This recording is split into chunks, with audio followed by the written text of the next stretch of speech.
어머니, 이게 순자는 아들을 똑바로 바라봤습니다. 민수야, 엄마한테 진실을 말해. 그 오피스텔 진짜 투자할 만한 물건이었니? 민수는 입을 다물었어요. 대답할 수 없다는 표정이었습니다. 순자는 계속 말했어요. 김영수 중개사에게 확인해봤다고. 그 오피스텔은 이미 다른 사람 소유고 경매에 나올 예정이라고 했습니다. 민수는 고개를 떨구었어요. 겨울 햇살이 거실 창문으로 스며들었습니다. 김순자는 따뜻한 차를 한 모금 마시며 창밖을 바라봤어요.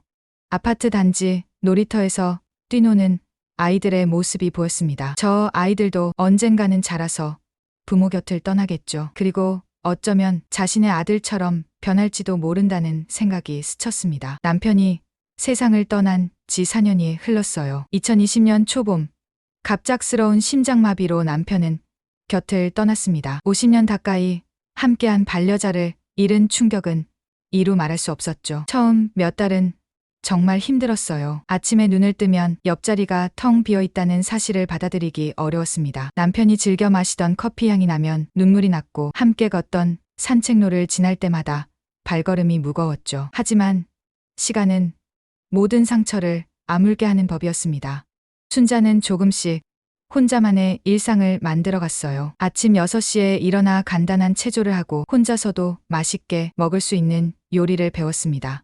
동네 복지관에서 하는 노래교실에도 나가기 시작했죠. 처음에는 어색했지만 비슷한 처지의 친구들을 만나면서 외로움도 조금씩 달래졌습니다. 남편은 평생 성실하게 살았던 사람이었어요. 35년간 한 직장에서 근무하며 꾸준히 모은 돈과 퇴직금, 그리고 작은 아파트 한 채를 남겼습니다. 화려하지는 않지만 순자가 남은 생을 편안하게 보내기에는 충분한 유산이었죠. 통장에는 3억 원 정도의 현금이 있었고 매달 나오는 국민연금과 남편의 유족연금을 합치면 생활하는데 부족함이 없었습니다. 아들 민수는 서울의 한 중견기업에서 과장으로 일하고 있었어요.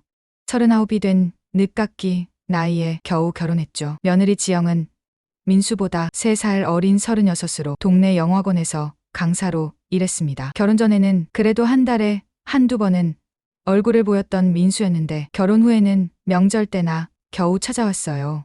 순자는 섭섭했지만 내색하지 않았습니다. 젊은 부부에게는 그들만의 삶이 있다는 걸 이해했으니까요. 그런데 이상하게도 최근 들어 민수 부부의 방문이 잦아졌습니다. 한 달 전부터는 거의 매주 찾아왔어요. 처음에는 단순히 어머니가 걱정되어서라고 했지만 순자는 뭔가 다른 이유가 있다는 걸 직감적으로 느꼈습니다. 오늘도 민수 부부가 찾아왔어요. 현관문이 열리는 소리에 순자는 거실로 나갔습니다. 어머니, 저희 왔어요.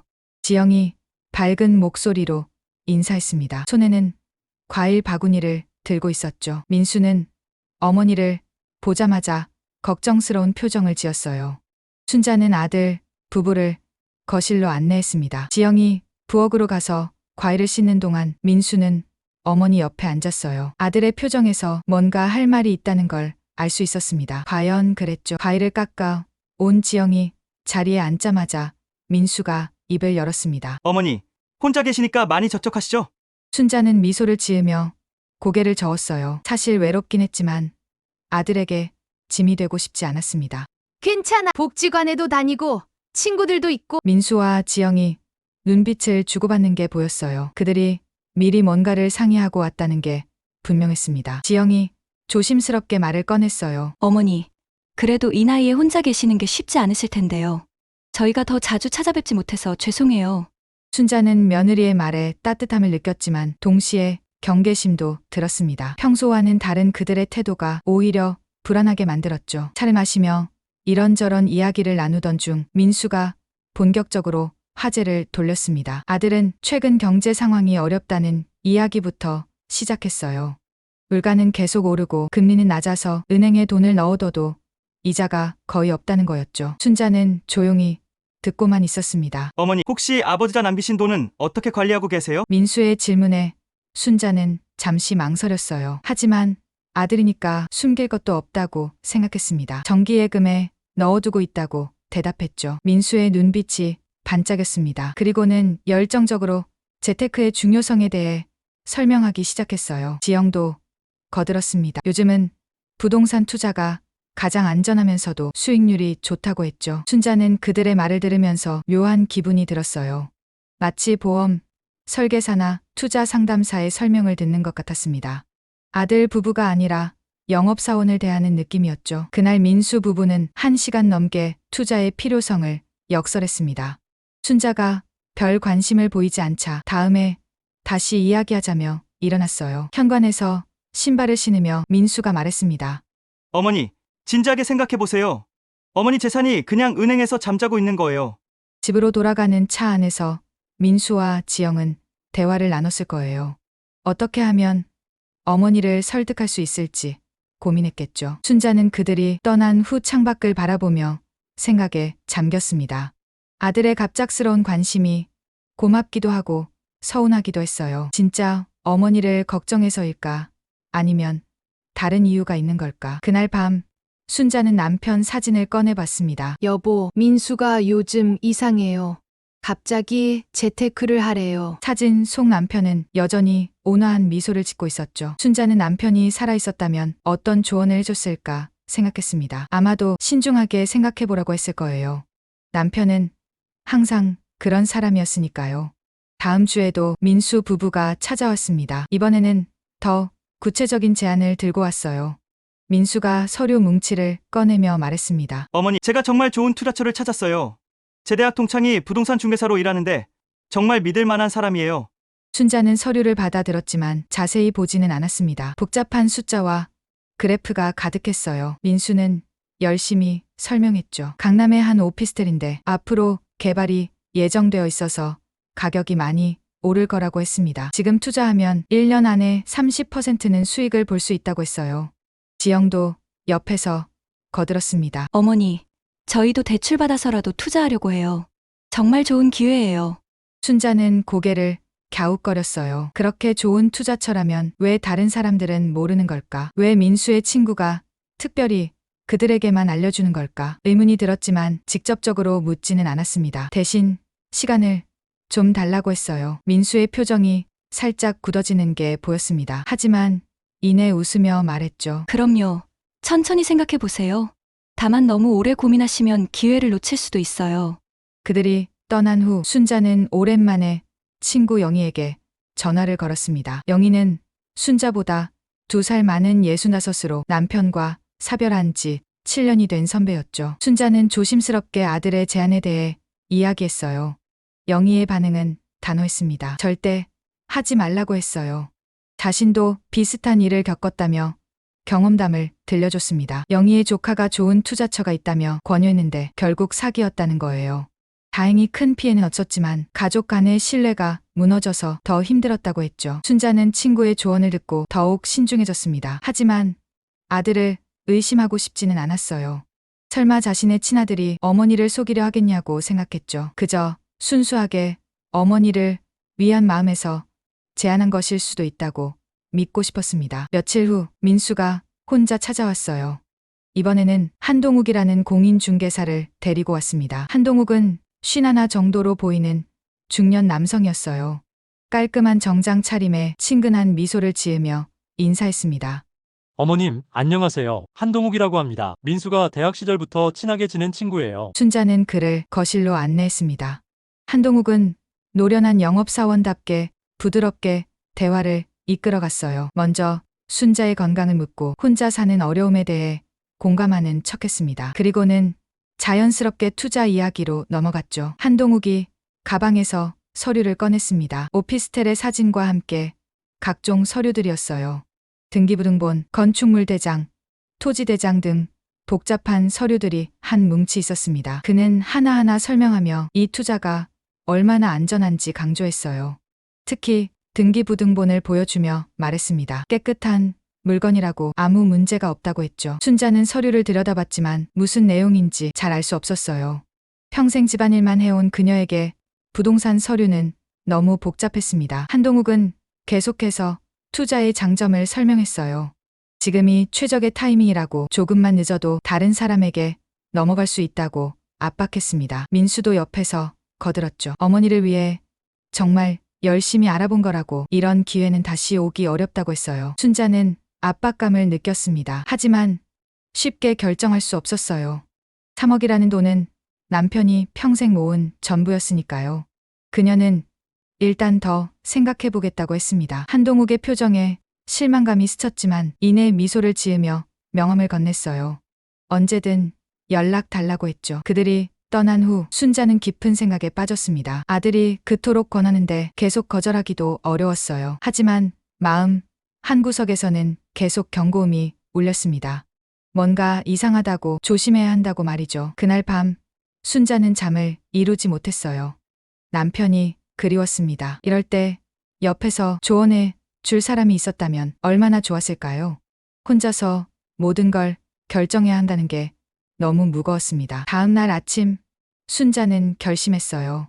다른 전문가의 의견을 들어보기로 한 거죠. 영희의 소개로 다른 공인 중개사를 만나기로 했습니다. 김영수라는 이름의 중개사는 60 가까운 나이에 이 동네에서 20년 넘게 일한 베테랑이었어요. 순자가 한동욱이 보여준 서류 이야기를 하자 김영수는 심각한 표정을 지었습니다. 직접 보지 않고는 판단하기 어렵다며 해당 오피스텔의 주소를 물었어요. 순자는 기억나는 대로 주소를 알려줬습니다. 김영수는 컴퓨터로 뭔가를 확인하더니 고개를 저었어요. 그 물건은 이미 다른 사람 소유라고 했습니다. 매매가 불가능한 물건이라는 거였죠. 순자는 충격을 받았어요. 그럼 한동욱이 보여준 서류는 뭐냐고 물었습니다. 김영수는 조심스럽게 대답했어요. 아마도 위조됐을 가능성이 크다고. 요즘 그런 사기가 많다고 했죠. 집으로 돌아오는 길 순자의 마음은 천근만근이었습니다. 설마 했던 일이 현실이 될 수도 있다는 생각에 다리가 떨렸어요. 자신의 아들이 민수가 정말 그런 일에 가담했을까? 믿고 싶지 않았지만 증거는 분명했습니다. 순자는 집에 가자마자 서랍 깊숙이 넣어둔 통장을 꺼내봤어요. 다행히 돈은 그대로 있었습니다. 하지만 안심이 되지 않았어요. 앞으로 민수가 어떻게 나올지, 어떻게 대처해야 할지 막막했습니다. 그날 저녁 예상대로 민수에게서 전화가 왔어요. 어머니, 잘 생각해 보셨어요? 한동욱 형이 다른 사람도 관심을 보인다고 하던데요. 순자는 침착하게 대답했습니다. 좀 더 시간이 필요하다고, 큰돈이라 신중하게 결정하고 싶다고 했어요. 민수는 짜증스러운 목소리로 말했습니다. 너무 신중하면 기회를 놓친다고. 어머니를 위한 일인데 왜 이렇게 의심하냐고 했죠. 전화를 끊고 순자는 한참을 울었어요. 아들의 변한 모습이 너무 슬펐습니다. 언제부터 민수가 이렇게 변했을까? 돈 때문에 가족마저 속이려 하다니. 남편이 이 모습을 봤다면 얼마나 마음 아파했을까요? 하지만 순자는 포기하지 않았습니다. 아직은 아들을 잃고 싶지 않았어요. 어떻게든 민수가 정신을 차리기를 바랐습니다. 그래서 조금 더 지켜보기로 했죠. 며칠이 지났어요. 민수 부부는 계속해서 순자를 압박했습니다. 전화도 자주 하고 직접 찾아오기도 했어요. 그럴 때마다 순자는 애매하게 대답하며 시간을 끌었습니다. 그러던 어느 날 순자는 결정적인 증거를 발견했어요. 민수가 두고 간 서류 중에 한동욱의 명함이 있었는데 거기 적힌 사무실 주소가 이상했습니다. 호기심에 직접 찾아가 봤더니 그런 사무실은 없었어요. 건물 관리인에게 물어보니 한동욱이라는 사람은 들어본 적도 없다고 했습니다. 이제 의심은 확신으로 바뀌었어요. 민수와 한동욱이 짜고 자신을 속이려 했다는 게 분명했습니다. 순자는 더 이상 참을 수 없었어요.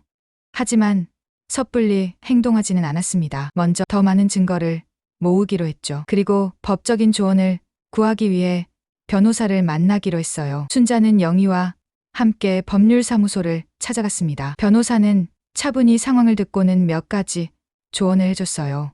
일단 절대로 돈을 넘기지 말라고, 그리고 모든 대화를 녹음하라고 했습니다. 필요하면 경찰에 신고할 수도 있다고 했죠. 집으로 돌아온 순자는 마음을 단단히 먹었어요. 이제는 아들이 아니라 사기꾼을 대하는 마음으로 대처하기로 했습니다. 가슴은 아팠지만 자신을 지키는 게 우선이었어요. 그날 밤 순자는 다시 남편 사진을 꺼내봤습니다. 여보, 내가 잘하고 있는 거죠? 우리 민수를 이렇게 만든 게 내 잘못일까요?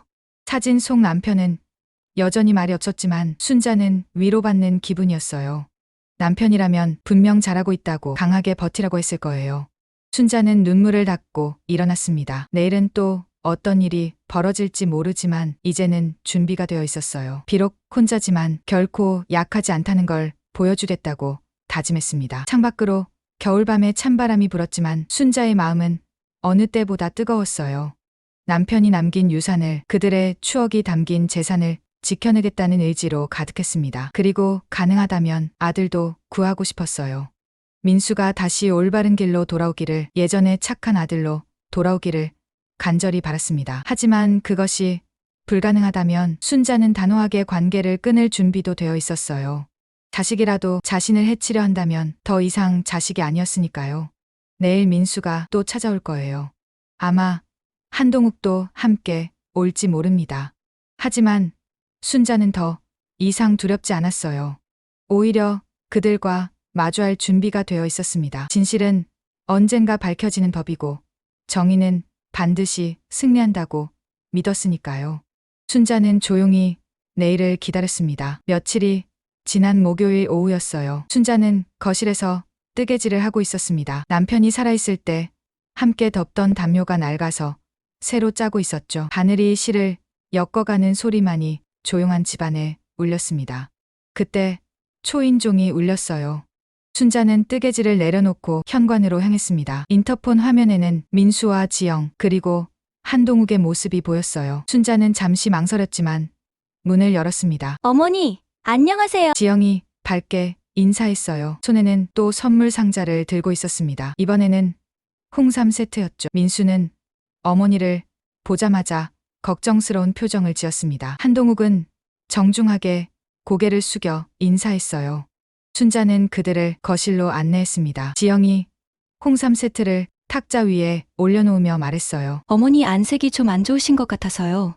이거 드시고 건강 챙기세요. 순자는 고맙다고 했지만 마음은 편하지 않았어요.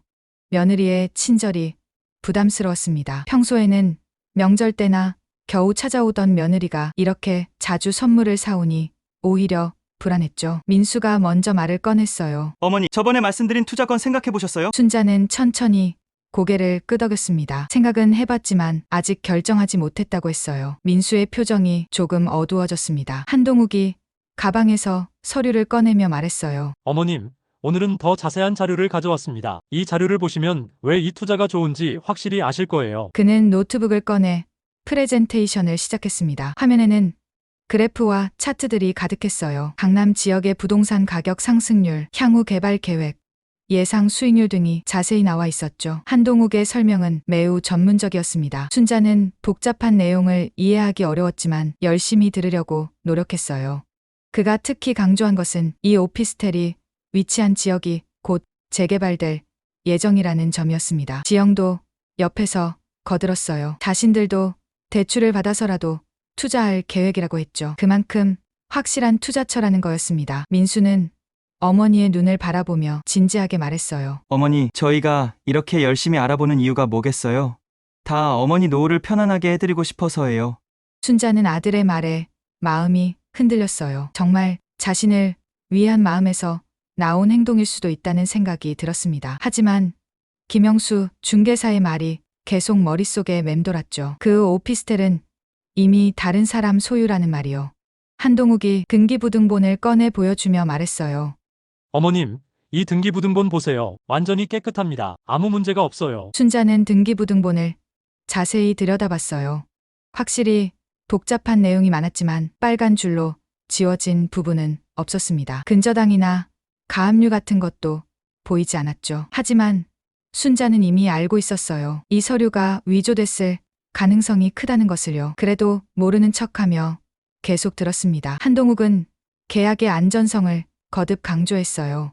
자신이 20년 넘게 부동산 일을 해왔는데 이렇게 좋은 물건은 처음 본다고 했죠. 특히 어머님처럼 안정적인 투자를 원하는 분들에게는 최적이라고 했습니다. 프레젠테이션이 끝나고 한동욱이 물었어요. 어머님, 어떠세요? 이제 확신이 드시나요? 순자는 조심스럽게 대답했습니다. 좋아 보이기는 하는데 그래도 큰 돈이라 좀 더 신중하게 생각하고 싶다고 했어요. 민수의 얼굴에 짜증이 스쳤습니다. 어머니, 도대체 뭐가 걱정이세요? 저희가 어머니를 속일 사람들인가요? 그 말에 순자는 가슴이 찔렸어요. 아들을 의심하는 자신이 나쁜 어머니처럼 느껴졌습니다. 하지만 이미 알고 있는 사실을 모른 척하기는 어려웠죠. 지영이 부드럽게 말했어요. 어머니, 저희 마음 알아주세요. 정말 어머니를 위한 거예요. 순자는 고개를 끄덕였지만 확답은 하지 않았습니다. 대신 다음 주까지 시간을 달라고 했어요. 그때쯤이면 결정할 수 있을 거라고 했죠. 한동욱이 명함을 또 건네며 말했습니다. 어머님께서 궁금한 점이 있으면 언제든 연락 달라고 했어요. 밤낮 가리지 않고 성심성의껏 설명해드리겠다고 했죠. 그들이 떠난 후 순자는 한숨을 내쉬었어요. 아들 부부의 연기가 점점 능숙해지고 있었습니다. 정말 믿고 싶을 만큼 진실해 보였어요. 만약 김영수 중개사를 만나지 않았다면 아마 속아 넘어갔을지도 몰랐습니다. 그날 저녁 순자는 영희에게 전화했어요. 오늘 있었던 일을 자세히 이야기했죠. 영희는 화가 난 목소리로 말했습니다. 당장 경찰에 신고하라고, 더 늦기 전에 조치를 취해야 한다고 했어요. 하지만 순자는 망설였습니다. 아직은 아들에게 기회를 주고 싶었어요. 혹시라도 정신을 차리고 돌아올 수 있지 않을까 하는 희망을 버리지 못했죠. 다음 날 순자는 은행에 갔어요. 혹시 모르니 통장을 정리하고 비밀번호도 바꿨습니다. 그리고 은행 직원에게 부탁했어요. 본인이 직접 오지 않으면 절대로 돈을 인출하지 못하게 해달라고요. 은행 직원은 걱정스러운 표정으로 물었습니다. 혹시 보이스피싱이나 사기 때문에 그러냐고요. 순자는 그런 것 같다고 애매하게 대답했어요. 은행에서 나오는 길에 순자는 많은 생각을 했습니다. 언제부터 민수가 이렇게 변했을까요? 어렸을 때는 그렇게 착한 아이였는데 효자 소리를 들으며 자랐던 아들이었어요. 대학 졸업하고 취직하면서부터 조금씩 변하기 시작한 것 같았습니다. 특히 결혼하고 나서는 더욱 그랬어요. 며느리 지영의 영향도 있었을까요? 아니면 원래 그런 면이 있었는데 드러나지 않았던 걸까요? 순자는 알 수 없었습니다. 집에 돌아와 순자는 앨범을 꺼냈어요. 민수의 어린 시절 사진들을 하나하나 들여다봤습니다. 초등학교 입학식 때 찍은 사진, 중학교 졸업식 사진, 대학 합격 소식을 듣고 기뻐하던 모습. 그때의 민수는 정말 순수했어요. 엄마를 위해 열심히 공부하겠다고 약속했던 아이였죠. 사진을 보다가 순자는 눈물이 났어요. 그 착했던 아들이 어떻게 이렇게 변할 수 있을까요? 돈이 사람을 이렇게 만든다는 게 너무 슬펐습니다. 주말이 되자 민수가 또 전화를 했어요. 이번에는 목소리가 다급했습니다. 다른 사람이 그 오피스텔에 관심을 보인다고, 빨리 결정하지 않으면 놓칠 수 있다고 했어요. 순자는 침착하게 대답했습니다. 월요일에 답을 주겠다고, 그때까지만 기다려 달라고 했어요. 민수는 불만스러운 목소리로 알겠다고 했습니다. 일요일 오후 순자는 성당에 갔어요. 남편이 살아있을 때는 함께 다녔던 곳이었죠. 오랜만에 찾은 성당은 여전히 평화로웠습니다. 순자는 맨 뒷줄에 앉아 기도했어요. 남편에게, 그리고 하느님에게 지혜를 달라고 빌었습니다. 어떻게 해야 할지 길을 보여달라고요. 기도를 마치고 나오는데 신부님이 순자를 불렀습니다. 오랜만에 왔다며 반갑게 인사했어요. 신부님은 순자의 표정을 보고는 무슨 고민이 있냐고 물었습니다. 순자는 조심스럽게 가족 문제로 고민이 있다고만 했어요. 신부님은 따뜻하게 위로했습니다. 가족은 때로 서로에게 상처를 주기도 하지만 그래도 가족이라고, 하지만 자신을 지키는 것도 중요하다고 조언했어요. 집으로 돌아오는 길 순자는 마음을 정리했습니다. 이제 더 이상 미룰 수 없었어요. 내일 민수에게 분명히 말해야겠다고 결심했죠. 투자하지 않겠다고, 그 돈은 건드릴 수 없다고요. 그날 밤 순자는 오랜만에 편안하게 잠들었어요. 결정을 내리고 나니 마음이 한결 가벼워졌습니다. 비록 아들과의 관계가 어떻게 될지 모르지만 적어도 남편이 남긴 유산은 지킬 수 있을 거예요.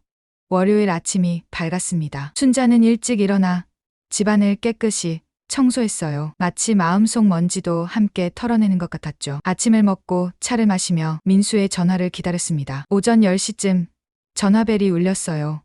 예상대로 민수였습니다. 어머니, 오늘 결정하신다고 하셨죠? 순자는 심호흡을 하고 대답했어요. 그래, 결정했어. 투자하지 않기로 했다.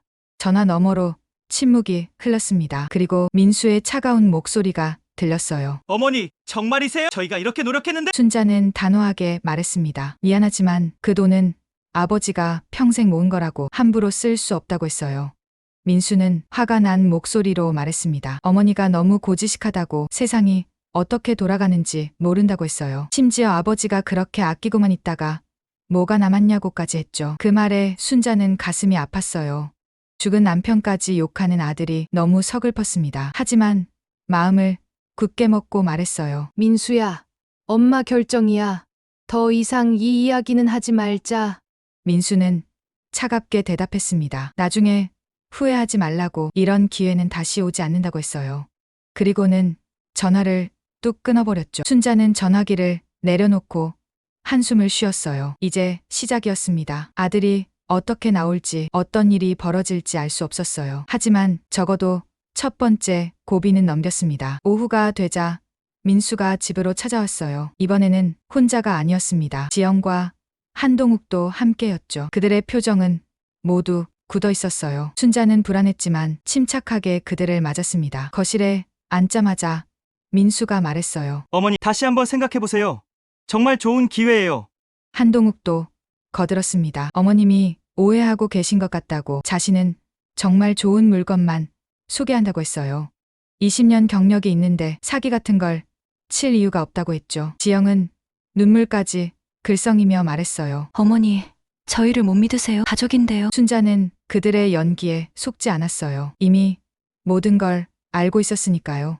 하지만 직접적으로 말하지는 않았습니다. 대신 조용히 대답했어요. 미안하지만 마음이 내키지 않는다고, 그냥 지금처럼 살고 싶다고 했죠. 민수의 얼굴이 붉어졌어요. 어머니, 정말 답답하시네요. 좋은 게 좋은 거예요. 왜 이렇게 고집을 부리세요? 순자는 아들의 큰 목소리에도 흔들리지 않았습니다. 오히려 더 단단해졌어요. 아들이 이렇게 화를 낸다는 것 자체가 뭔가 잘못됐다는 증거였으니까요. 한동욱이 마지막으로 설득을 시도했어요. 어머님, 한 가지만 더 말씀드릴게요. 이 기회를 놓치면 정말 후회하실 거예요. 하지만 순자는 고개를 저었습니다. 후회하더라도 자신의 선택이라고, 더 이상 권하지 말아 달라고 했어요. 결국 그들은 포기하고 일어났습니다. 민수는 현관에서 신발을 신으며 차갑게 말했어요. 앞으로 자주 찾아오지 못할 것 같다고, 어머니가 그렇게 자식을 못 믿으니 할 말이 없다고 했죠. 순자는 아무 말도 하지 않았어요. 그저 조용히 그들이 떠나는 모습을 지켜봤습니다. 문이 닫히고 발걸음 소리가 멀어지자 순자는 무릎에 힘이 빠졌어요. 소파에 주저앉아 한참을 울었습니다. 아들을 잃은 것 같아 가슴이 찢어졌어요. 하지만 동시에 안도감도 들었습니다. 적어도 재산은 지켰으니까요. 그날 밤 순자는 영희에게 전화했어요. 오늘 있었던 일을 이야기하니 영희는 잘했다고 격려했습니다. 아들이 언젠가는 잘못을 깨닫고 돌아올 거라고 위로했어요. 하지만 순자는 알고 있었습니다.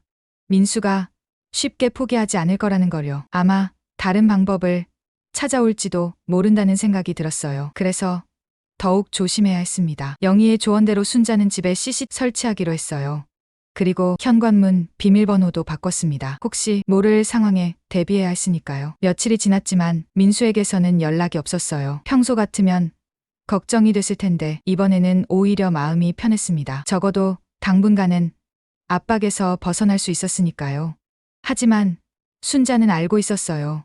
이것이 끝이 아니라는 걸요. 민수와 한동욱이 그렇게 쉽게 포기할 사람들이 아니었습니다. 분명 다른 계획을 세우고 있을 거예요. 순자는 경계를 늦추지 않기로 했습니다. 언제 어떤 일이 벌어질지 모르니까요. 그리고 만약을 대비해 변호사와도 상담 약속을 잡았어요. 법적으로 자신을 보호할 방법을 찾아야 했습니다. 창밖으로 봄바람이 불어왔어요. 겨울이 끝나고 새로운 계절이 시작되고 있었습니다. 순자도 새로운 마음으로 시작하기로 했어요. 비록 아들과의 관계는 틀어졌지만 자신의 삶은 계속되어야 했으니까요. 남편이 남긴 유산을 지키며 남은 생을 당당하게 살아가리라 다짐했습니다. 하지만 마음 한구석에는 여전히 아들에 대한 미련이 남아 있었어요. 언젠가는 민수가 정신을 차리고 돌아오기를, 다시 예전처럼 효자가 되기를 바라는 마음이었죠. 그것이 어리석은 희망일지라도 어머니의 마음은 그런 것이었습니다. 순자는 남편 사진을 바라보며 조용히 말했어요. 여보, 내가 잘하고 있는 거 맞죠? 우리 민수 언젠가는 돌아오겠죠? 사진 속 남편은 여전히 온화한 미소를 짓고 있었습니다. 마치 잘하고 있다고 힘내라고 격려하는 것 같았어요. 순자는 눈물을 닦고 일어났습니다. 내일은 또 어떤 하루가 될지 모르지만 그래도 살아가야 했으니까요. 혼자라도 씩씩하게 말이죠. 일주일이 지났습니다. 민수에게서는 여전히 연락이 없었어요. 순자는 그 시간 동안 많은 일을 했습니다. 먼저 영희의 소개로 믿을 만한 공인중개사 김영수를 다시 찾아갔어요. 이번에는 한동욱이 준 서류를 모두 가지고 갔습니다. 김영수는 서류를 하나하나 꼼꼼히 살펴봤어요. 그의 표정이 점점 심각해지더니 고개를 저으며 한숨을 쉬었습니다. 어머님, 이 서류들은 정말 정교하게 위조됐네요. 전문가가 아니면 구별하기 어려울 정도예요. 순자는 가슴이 철렁했어요. 역시 자신의 직감이 맞았던 거였습니다. 김영수는 컴퓨터로 실제 등기부등본을 조회해서 보여줬어요. 한동욱이 보여준 것과는 완전히 달랐습니다. 실제로는 이미 다른 사람이 소유하고 있었고 근저당도 여러 개 설정되어 있었어요. 더 충격적인 것은 그 오피스텔이 경매에 나올 예정이라는 사실이었습니다. 만약 순자가 돈을 줬다면 그 돈은 고스란히 사기꾼들 주머니로 들어갔을 거예요. 김영수는 조심스럽게 말했습니다. 이런 사기는 요즘 자주 일어난다고, 특히 혼자 사는 노인들을 노린다고 했어요. 가족이 연루된 경우도 있다고 했죠. 순자는 눈물이 날 것 같았지만 참았어요. 김영수는 당장 경찰에 신고하라고 권했습니다. 더 늦기 전에 조치를 취해야 한다고 했어요. 하지만 순자는 망설였습니다. 아직은 더 확실한 증거가 필요하다고 생각했어요. 집으로 돌아온 순자는 한동욱에 대해 알아보기로 했습니다. 인터넷으로 검색해봤지만 별다른 정보는 나오지 않았어요. 그가 준 명함에 있는 사무실 주소를 다시 확인하기로 했죠. 다음 날 순자는 그 주소로 찾아갔어요. 건물은 있었지만 한동욱의 사무실은 없었습니다. 건물 관리사무소에 가서 물어봤더니 그런 이름의 중개사무소는 입주한 적이 없다고 했어요. 순자는 더 확실해졌습니다. 한동욱이라는 사람 자체가 가짜일 수도 있다는 생각이 들었어요. 그날 오후 순자는 민수가 다니는 회사 근처로 갔어요. 멀리서 아들이 퇴근하는 모습을 지켜보려고 했죠. 오후 6시쯤 민수가 회사 건물에서 나왔습니다. 그런데 혼자가 아니었어요. 한동욱과 함께였습니다. 두 사람은 매우 친근하게 대화하며 걸어갔어요. 순자는 조심스럽게 그들을 따라갔습니다. 두 사람은 근처 술집으로 들어갔어요. 순자는 밖에서 기다렸습니다. 1시간쯤 지나자 그들이 나왔어요. 취한 듯 비틀거리며 서로의 어깨를 두드리고 있었습니다. 순자는 휴대폰으로 그 모습을 촬영했어요. 증거가 필요했으니까요. 민수와 한동욱이 헤어진 후 순자는 한동욱을 계속 따라갔어요.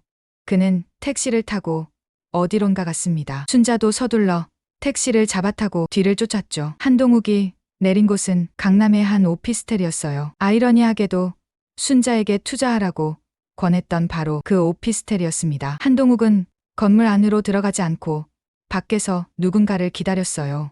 잠시 후 정장 차림의 남자가 나타났습니다. 두 사람은 뭔가 심각한 대화를 나누는 것 같았어요.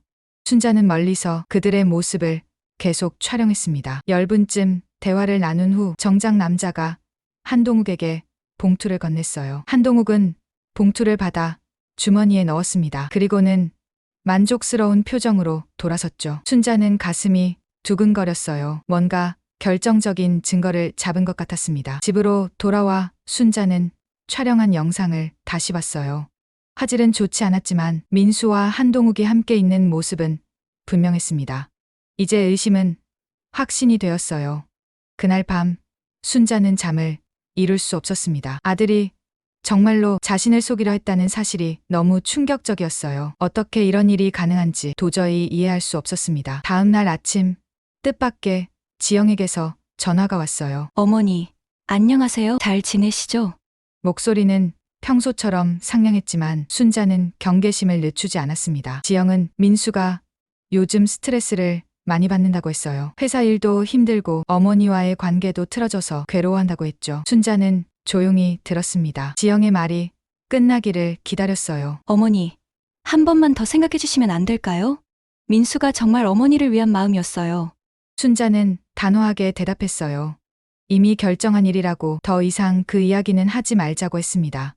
지영은 한숨을 쉬며 전화를 끊었어요. 순자는 며느리의 전화가 또 다른 작전의 시작일 수도 있다고 생각했습니다. 그래서 더욱 조심하기로 했어요.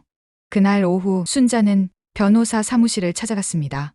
김영수 중개사의 소개로 만난 변호사는 50대 여성이었어요. 차분하고 신뢰감 있는 인상이었죠. 순자는 지금까지 있었던 일을 자세히 설명했습니다. 촬영한 영상도 보여줬어요. 변호사는 심각한 표정으로 들었습니다. 어머님, 이건 명백한 사기 미수예요. 증거도 충분합니다. 고소하실 수 있어요. 순자는 망설였어요.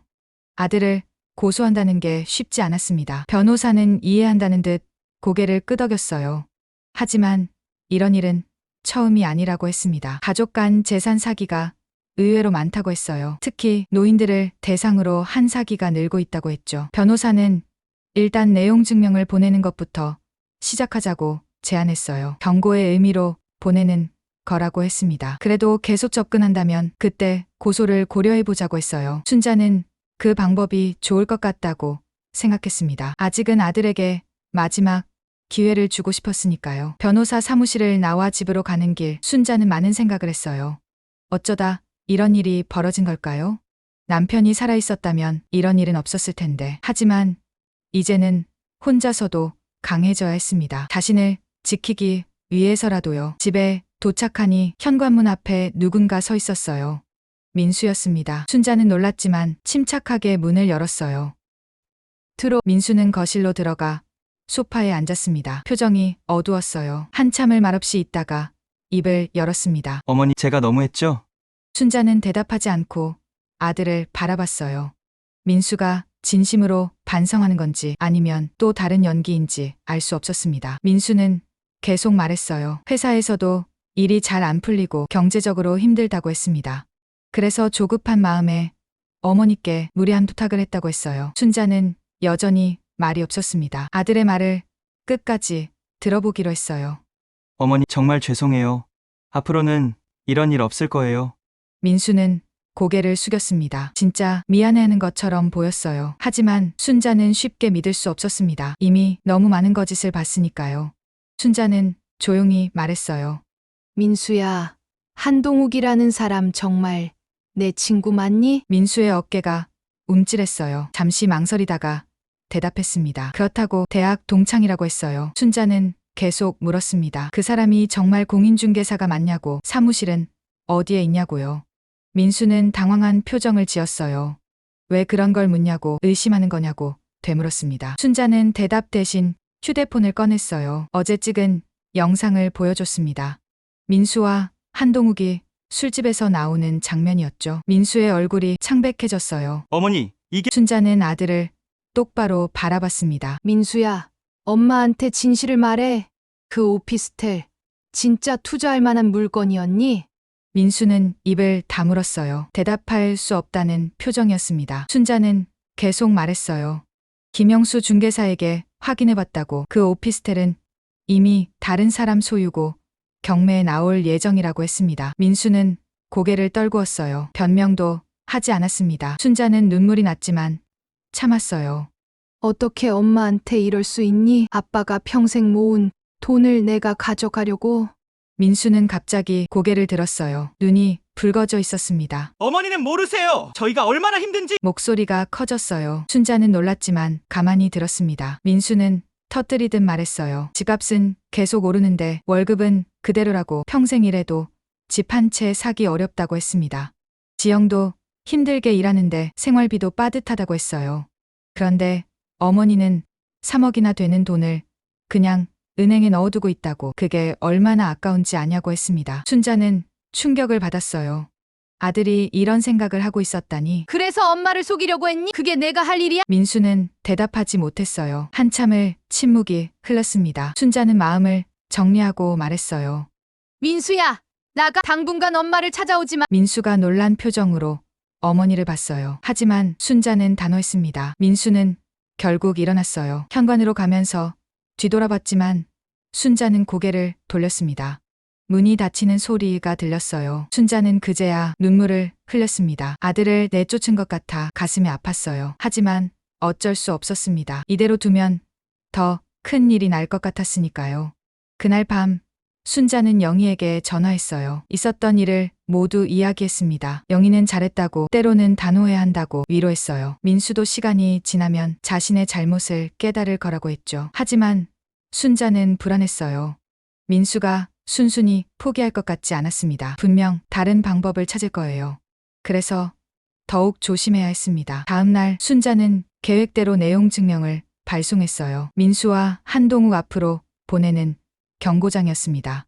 더 이상 접근하지 말라는 내용이었죠. 변호사가 작성해준 문서는 매우 강력했어요. 법적 조치를 취할 수 있다는 내용도 포함되어 있었습니다. 내용 증명을 보내고 나니 조금은 안심이 됐어요. 이제 공식적으로 경고를 한 셈이니까요. 하지만 여전히 불안감은 남아 있었습니다. 며칠 후 뜻밖의 전화가 왔어요. 한동욱이었습니다. 어머님, 오해가 있으신 것 같아서 전화드렸습니다. 목소리가 정중했지만 순자는 경계했어요. 한동욱은 자신은 진짜 중개사가 맞다고, 오피스텔도 좋은 물건이었다고 주장했습니다. 다만 어머님이 오해하신 것 같아 안타깝다고 했어요. 순자는 차갑게 대답했습니다. 더 이상 연락하지 마세요. 변호사를 통해 모든 걸 처리하겠습니다. 한동욱은 잠시 침묵했다가 말했어요. 알겠다고, 하지만 나중에 후회하지 말라고 했습니다. 그리고는 전화를 끊었어요. 순자는 한동욱의 마지막 말이 협박처럼 들렸습니다. 더욱 조심해야겠다고 생각했어요. 그날부터 순자는 외출을 자제했습니다. 꼭 필요한 경우에만 나갔고 항상 주변을 살폈어요. 집에 설치한 CC 자주 확인했습니다. 혹시 민수나 한동욱이 찾아올지 모르니까요. 일주일쯤 지났을 때 CC 이상한 사람이 찍혔어요. 모자를 깊이 쓴 남자가 순자의 집 앞을 서성거렸습니다. 초인종을 누르려다 말고 돌아서기를 반복했어요. 순자는 그 모습을 보고 소름이 돋았습니다. 얼굴은 보이지 않았지만 체격으로 봐서 한동욱 같았어요. 순자는 즉시 경찰에 신고했습니다. 하지만 경찰은 아직 실제 피해가 없어서 조치하기 어렵다고 했어요. 다만 순찰을 강화하겠다고 약속했죠. 그날 밤 순자는 무서워서 잠을 잘 수 없었어요. 혼자 있는 게 이렇게 무서운 건 처음이었습니다. 문득 남편이 그리웠어요. 옆에 있어 준다면 얼마나 든든할까요? 하지만 이제는 혼자서 이겨내야 했습니다. 순자는 마음을 다잡았어요. 절대 물러서지 않겠다고, 끝까지 싸우겠다고 다짐했습니다. 창밖으로 어둠이 내려앉고 있었어요. 하지만 순자의 마음속에는 작은 불꽃이 타오르고 있었습니다. 그것은 자신을 지키겠다는 의지의 불꽃이었어요. 비록 혼자지만 결코 약하지 않다는 것을 보여주리라 다짐했습니다. 내일은 또 어떤 일이 벌어질지 모르지만 순자는 준비되어 있었어요. 아들이든 누구든 자신의 재산을 노리는 자들과 맞서 싸울 준비가 되어 있었습니다. 남편이 평생 모은 돈, 그들의 추억이 담긴 재산을 지켜내겠다는 각오로 가득했어요. 순자는 조용히 내일을 기다렸습니다. 내용 증명을 보낸 지 사흘이 지났습니다. 그동안 민수나 한동욱에게서 연락은 없었어요. 하지만 순자는 안심할 수 없었습니다. 폭풍 전의 고요함 같은 불안한 정적이었어요. 그날 아침 순자는 우편함에서 이상한 편지를 발견했습니다. 발신인 이름이 없는 하얀 봉투였어요.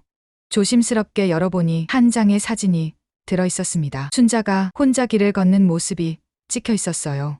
뒷면에는 짧은 메모가 적혀 있었습니다. 조심하세요라는 글씨였어요. 순자는 손이 떨렸습니다. 누군가 자신을 감시하고 있다는 뜻이었어요. 즉시 경찰에 신고했지만 역시 마땅한 조치는 없었습니다. 협박으로 보기에는 애매하다는 거였어요. 순자는 더욱 조심하기로 했습니다. 외출할 때는 항상 영희와 함께 다니기로 했어요.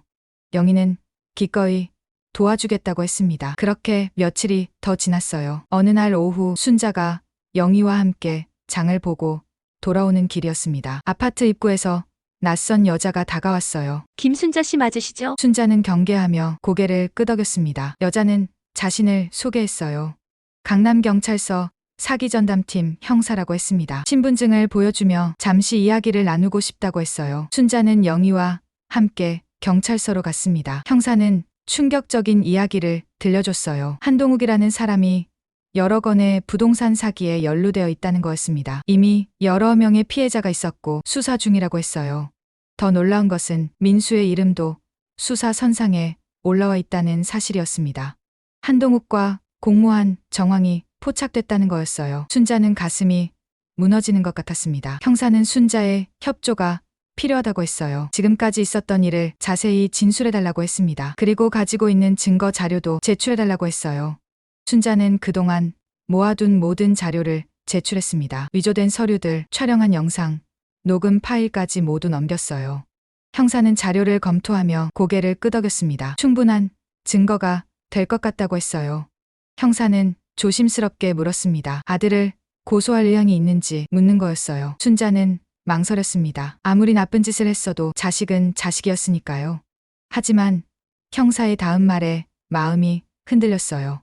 다른 피해자들도 있다는 거였습니다. 민수와 한동욱이 순자 외에도 여러 노인들을 상대로 사기를 쳤다는 거였어요. 이미 피해를 본 사람도 있었고 순자처럼 위기를 모면한 사람도 있었습니다. 순자는 결심했어요. 더 이상 피해자가 나오지 않도록 해야 한다고 생각했습니다. 고소장을 작성하기로 했어요.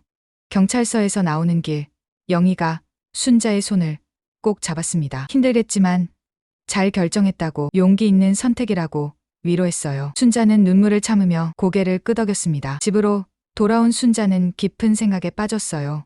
민수가 정말 여러 사람을 속였다니 믿기 어려웠습니다. 언제부터 이렇게 나쁜 사람이 된 걸까요? 그날 밤 예상치 못한 방문객이 찾아왔어요. 지영이었습니다. 초췌한 모습으로 서 있었어요. 순자는 망설였지만 며느리를 들어오게 했습니다. 지영은 거실에 앉자마자 울기 시작했어요. 어머니, 죄송해요. 정말 죄송해요. 순자는 조용히 지켜봤습니다. 지영의 눈물이 진짜인지 연기인지 알 수 없었어요. 지영은 흐느끼며 말했어요. 자신은 정말 몰랐다고, 민수가 이런 일을 계획한 줄 몰랐다고 했습니다. 단지 시어머니께 좋은 투자를 권하는 줄만 알았다고 했어요. 순자는 반신반의했습니다. 정말 몰랐을까? 아니면 같이 공모한 걸까? 지영은 계속 말했어요. 민수가 요즘 이상했다고, 돈에 너무 집착한다고 했습니다. 회사에서도 문제가 있었고 빚도 있다고 했어요. 도박을 한 것 같다고, 그래서 급하게 돈이 필요했던 것 같다고 했습니다. 순자는 충격을 받았어요. 도박이라니, 그것까지 하고 있었단 말인가요? 지영은 봉투 하나를 꺼냈어요. 어머니, 이건 제가 모은 돈이에요. 많지 않지만 숙제하는 마음으로 드리고 싶어요. 순자는 봉투를 받지 않았습니다. 대신 조용히 물었어요. 지영아, 정말 내가 몰랐던 거니? 지영은 눈물 가득한 눈으로 순자를 봤어요. 진실한 것 같기도 하고 아닌 것 같기도 했습니다. 순자는 한숨을 쉬며 말했어요. 일단 돌아가라고, 경찰 조사가 끝나면 모든 게 밝혀질 거라고 했습니다. 지영은 고개를 숙이고 일어났어요. 현관에서 다시 한번 죄송하다고 하고는 떠났습니다. 순자는 며느리가 떠난 후 깊은 한숨을 쉬었어요. 가족이 이렇게 무너지다니 너무 허무했습니다. 다음 날 형사에게서 전화가 왔어요. 한동욱을 체포했다는 소식이었습니다. 다른 사기건으로 먼저 잡혔는데 순자의 사건도 함께 조사할 예정이라고 했어요. 그리고 조만간 민수도 소환할 거라고 했습니다. 순자는 복잡한 심정이었어요.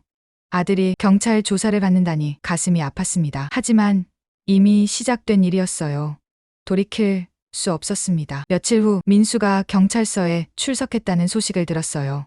한동욱이 많은 것을 자백했다고 했습니다. 민수와 함께 계획한 일이라고 인정했다는 거였어요. 그날 저녁 민수에게서 전화가 왔습니다. 어머니, 저 목소리가 지쳐 있었어요. 순자는 아무 말도 하지 않았습니다. 민수가 계속 말했어요. 죄송해요.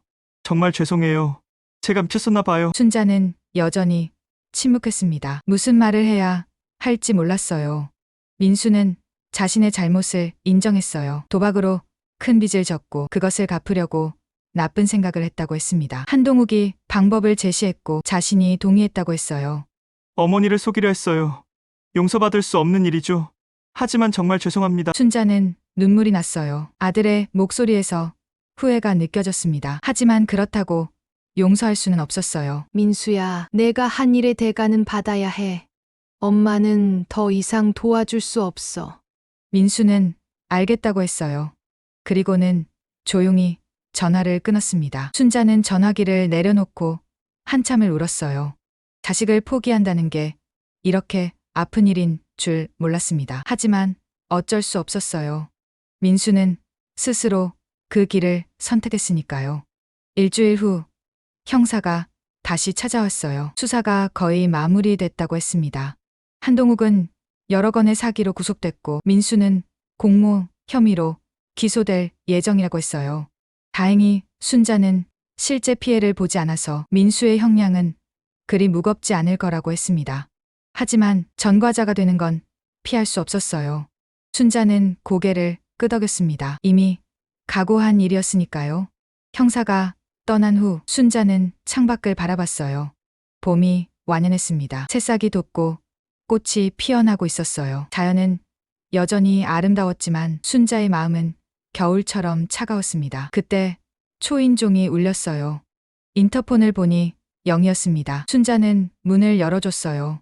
영희는 따뜻한 음식을 들고 왔습니다. 혼자 있으면 안 돼. 같이 저녁 먹자. 순자는 고마운 마음에 눈물이 났어요. 가족은 무너졌지만 여전히 곁에 있어주는 사람이 있다는 게 위로가 됐습니다. 두 사람은 조용히 저녁을 먹었어요. 영희는 많은 말을 하지 않았습니다. 그저 곁에 있어주는 것만으로도 충분했어요. 식사를 마치고 차를 마시며 영희가 말했어요. 힘든 시간이지만 잘 이겨낼 거라고. 순자는 강한 사람이라고 했습니다. 순자는 고개를 끄덕였어요. 정말 그럴 수 있을지 확신은 없었지만 노력해보기로 했습니다. 그날 밤 순자는 남편 사진을 꺼내봤어요. 여보, 우리 민수가 이렇게 됐어요. 내가 잘못 키운 걸까요? 사진 속 남편은 여전히 온화한 미소를 짓고 있었습니다. 순자는 사진을 가슴에 안았어요. 남편이 살아있었다면 이런 일은 없었을 텐데 하는 생각이 들었습니다. 하지만 이제는 혼자서도 강해져야 했어요. 남은 생을 당당하게 살아가야 했습니다. 창밖으로 별이 빛나고 있었어요. 어둠 속에서도 빛을 잃지 않는 별처럼 순자도 희망을 잃지 않기로 했습니다. 비록 아들은 잃었지만 자신은 지켰으니까요.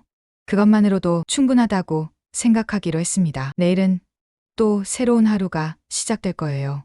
아픔은 있겠지만 그래도 살아가야 했습니다. 순자는 조용히 눈을 감았어요. 오늘 하루도 무사히 넘겼다는 안도감과 함께 깊은 잠에 빠져들었습니다. 꿈속에서는 모든 게 예전처럼 평화로웠어요. 남편도 있고 민수도 착한 아들로 있는 그런 꿈이었습니다. 비록 꿈일 뿐이지만 그 순간만큼은 행복했어요. 순자는 미소를 지으며 잠들었습니다. 여름이 시작되는 6월이었습니다. 순자는 법원으로 가는 택시 안에서 창밖을 바라봤어요. 오늘은 민수의 첫 공판이 열리는 날이었습니다. 가슴이 무거웠지만 피할 수 없는 일이었어요. 법원 앞에서 영희가 기다리고 있었습니다. 순자를 보자 따뜻하게 손을 잡아줬어요. 두 사람은 함께 법정으로 들어갔습니다. 방청석에 앉아 기다리는 동안 순자의 손은 계속 떨렸어요. 아무리 잘못을 했어도 자식을 법정에서 보게 되다니 가슴이 찢어지는 것 같았습니다. 피고인이 입장했어요. 민수였습니다. 수의를 입은 아들의 모습에 순자는 숨이 막혔어요. 불과 몇 달 사이에 많이 야위었습니다. 민수도 어머니를 봤어요. 잠시 눈이 마주쳤지만 금세 고개를 떨구었습니다. 재판이 시작됐어요. 검사가 공소사실을 읽었습니다. 민수와 한동욱이 공모하여 여러 명의 노인들을 상대로 부동산 사기를 시도했다는 내용이었어요. 다행히 실제 피해자는 2명뿐이었고 나머지는 미수에 그쳤다고 했습니다. 민수의 변호사가 변론을 시작했어요. 피고인이 도박 빚에 시달리다 잘못된 선택을 했다고 깊이 반성하고 있다고 했습니다. 특히 어머니를 상대로 한 범행은 미수에 그쳤고 본인도 크게 후회하고 있다고 강조했어요. 순자는 변호사의 말을 들으며 복잡한 심정이었습니다. 한편으로는 민수의 형량이 적었으면 하는 마음도 있었어요. 하지만 다른 피해자들을 생각하면 그럴 수 없다는 것도 알았습니다. 재판이 끝나고 민수가 퇴정할 때였어요. 다시 한번 어머니를 바라봤습니다. 입모양으로 죄송해요라고 하는 것 같았어요. 순자는 고개를 돌렸습니다. 눈물이 날 것 같았거든요. 법원에 나와 영희와 함께 근처 찻집에 갔어요. 영희가 따뜻한 차를 주문해줬습니다. 두 사람은 한동안 말없이 차를 마셨어요. 영희가 먼저 입을 열었습니다. 힘들었을 거라고 그래도 잘 견뎠다고 위로했어요. 순자는 고개를 끄덕였지만 말은 하지 않았습니다. 한 달 후 선고 공판이 열렸어요. 민수는 징역 1년 6개월에 집행유예 3년을 선고받았습니다. 초범이고 실제 피해가 크지 않았다는 점이 참작됐다고 했어요. 한동욱은 징역 3년을 선고받았습니다. 순자는 안도의 한숨을 쉬었어요. 민수가 감옥에 가지 않아도 된다는 게 다행이었습니다. 하지만 전과자가 됐다는 사실은 변하지 않았어요. 재판이 모두 끝난 후 순자는 일상으로 돌아가려고 노력했습니다. 하지만 쉽지 않았어요. 동네 사람들의 시선이 따가웠고 수근거리는 소리가 들리는 것 같았습니다. 그래도 순자는 당당하게 생활했어요. 복지관 프로그램에도 계속 참여했고 친구들과의 모임도 이어갔습니다. 자신이 잘못한 게 아니니까 숨을 이유가 없다고 생각했어요. 어느 날 지영에게서 편지가 왔어요. 민수와 이혼했다는 내용이었습니다. 그리고 미안하다는 말과 함께 언젠가 용서받을 수 있기를 바란다고 적혀 있었어요. 순자는 편지를 읽고 한숨을 쉬었습니다. 며느리도 피해자였을지 모른다는 생각이 들었어요. 하지만 이제는 남이 된 사람이었습니다. 가을이 되자 순자는 중요한 결정을 했어요. 지금 살고 있는 아파트를 팔고 작은 집으로 이사하기로 한 거였습니다. 이곳에는 너무 많은 기억이 있었어요. 남편과의 추억도 민수와의 아픈 기억도 모두 담겨 있었죠. 새로운 곳에서 새롭게 시작하고 싶었습니다. 영희가 이사를 도와줬어요. 짐을 정리하다 보니 민수의 물건들이 나왔습니다. 어린 시절 상장들, 가족 사진, 편지들. 순자는 그것들을 상자에 담았어요. 버릴 수도 간직할 수도 없었습니다. 일단 창고에 보관하기로 했어요. 새로 이사한 곳은 작지만 아늑한 빌라였습니다. 정원도 있어서 화초를 기를 수 있었어요. 순자는 조금씩 새 보금자리를 꾸며갔습니다. 남편 사진은 거실 한쪽에 모셨어요. 이사한 지 한 달쯤 됐을 때 뜻밖의 방문객이 찾아왔습니다. 민수였어요. 많이 야위고 초췌한 모습이었습니다. 순자는 망설였지만 아들을 들어오게 했어요. 민수는 거실에 서서 주변을 둘러봤습니다. 그리고는 고개를 숙였어요. 어머니, 찾아뵐 자격이 없는데 왔습니다. 순자는 아무 말 없이 아들을 바라봤어요. 민수가 계속 말했습니다. 재판이 끝난 후 회사에서 해고됐다고, 지영과도 이혼했다고 했어요. 모든 걸 잃었다고, 이제야 자신이 얼마나 큰 잘못을 했는지 깨달았다고 했습니다. 용서해달라고 할 자격도 없어요. 그저 죄송하다는 말씀만 드리고 싶었어요. 민수는 봉투 하나를 꺼냈어요. 많지 않지만 앞으로 조금씩 갚아나가겠다고, 평생 속죄하며 살겠다고 했습니다. 순자는 봉투를 받지 않았어요. 대신 조용히 말했습니다. 민수야, 너를 용서할 수는 없어. 하지만 그래도 넌 내 아들이야. 민수의 눈에서 눈물이 흘렀어요. 순자도 참았던 눈물이 쏟아졌습니다. 하지만 더 이상 가까이 다가가지는 않았어요. 민수는 고개를 숙이고 일어났습니다. 현관으로 가면서 뒤돌아봤어요. 어머니가 건강하시길 바란다고, 정말 죄송하다고 다시 한번 말했습니다. 그리고는 떠났어요. 순자는 문이 닫힌 후에도 한참을 서 있었습니다. 아들을 보낸 것이 맞는 선택인지 확신할 수 없었어요. 하지만 지금은 거리를 둘 필요가 있다고 생각했습니다. 언젠가 시간이 지나면, 상처가 아물면 그때는 달라질 수도 있겠죠. 하지만 지금은 아니었어요. 겨울이 왔습니다. 순자는 새로운 동네에 적응하며 평온한 나날을 보냈어요.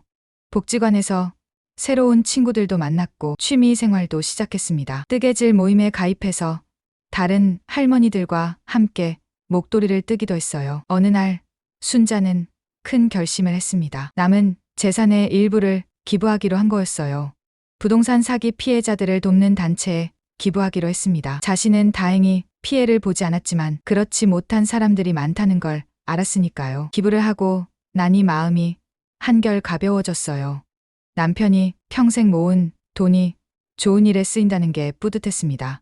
남편도 하늘에서 기뻐할 거라고 생각했어요. 2024년 봄이 다시 찾아왔습니다. 순자는 정원에 꽃을 심었어요. 작은 텃밭도 만들어서 상추와 고추를 키우기 시작했습니다. 혼자 가꾸기에는 벅찼지만 그래도 즐거웠어요.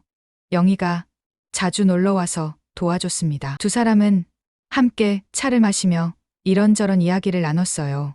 영희가 말했습니다. 순자가 많이 밝아졌다고, 예전의 모습을 되찾은 것 같다고 했어요. 순자도 그렇게 느꼈습니다. 아픈 일이 있었지만 그것도 이제는 추억의 한 부분이 됐어요. 더 이상 과거에 얽매이지 않기로 했습니다. 어느 날 오후 순자는 남편 사진 앞에 앉았어요. 여보, 이제 괜찮아요. 우리 민수도 언젠가는 제 길을 찾겠죠. 사진 속 남편은 여전히 온화하게 웃고 있었습니다. 순자도 미소를 지었어요. 이제는 혼자가 아니라는 걸 알았으니까요. 비록 남편은 곁에 없고 아들과도 멀어졌지만 그래도 삶은 계속됐습니다. 새로운 친구들, 새로운 이웃들, 새로운 일상이 그녀를 기다리고 있었어요. 순자는 창밖을 바라봤습니다. 정원에 심은 꽃들이 활짝 피어 있었어요. 봄바람에 살랑살랑 흔들리는 모습이 아름다웠습니다. 저 꽃들처럼 자신도 다시 피어날 수 있다고 생각했어요. 아픔을 딛고 일어서서 더 단단하고 아름답게 말이죠. 전화벨이 울렸어요. 복지관 친구들이었습니다. 내일 아들이 가자는 전화였어요. 순자는 밝은 목소리로 대답했습니다. 좋다고 꼭 가겠다고 했어요. 전화를 끊고 순자는 옷장을 열었습니다. 내일 입을 옷을 고르면서 기분이 좋아졌어요. 오랜만에 나들이가 기대됐습니다. 그날 밤 순자는 일기를 썼어요. 오늘 있었던 일, 느낀 점들을 차분히 적어 내려갔습니다. 마지막에 이렇게 적었어요. 오늘도 무사히 하루를 보냈다. 내일은 더 좋은 날이 될 것이다. 일기장을 덮고 순자는 평온한 마음으로 잠자리에 들었어요. 창밖으로 달빛이 은은하게 비치고 있었습니다. 순자는 미소를 지으며 눈을 감았어요. 이제는 악몽이 아닌 좋은 꿈을 꿀 수 있을 것 같았습니다. 그리고 정말로 그날 밤 순자는 아름다운 꿈을 꿨어요. 남편과 함께 꽃밭을 거니는 꿈이었습니다. 민수도 어린 시절의 모습으로 나타나 환하게 웃고 있었어요. 비록 꿈이었지만 그 순간만큼은 모든 게 완벽했습니다. 새벽녘에 잠에서 깬 순자는 창밖을 바라봤어요. 동쪽 하늘이 붉게 물들기 시작했습니다. 새로운 날이 시작되고 있었어요. 순자는 가슴 깊이 숨을 들이쉬었습니다. 오늘도, 내일도, 그리고 앞으로도 계속 살아갈 거예요. 혼자지만 외롭지 않게, 아프지만 행복하게 말이죠. 그것이 남은 생을 살아가는 그녀의 방식이었습니다. 순자는 침대에서 일어나 커튼을 활짝 열었어요. 따스한 아침, 햇살이 방 안 가득 들어왔습니다. 새로운 하루의 시작이었어요. 그리고 그녀의 새로운 인생의 시작이기도 했습니다.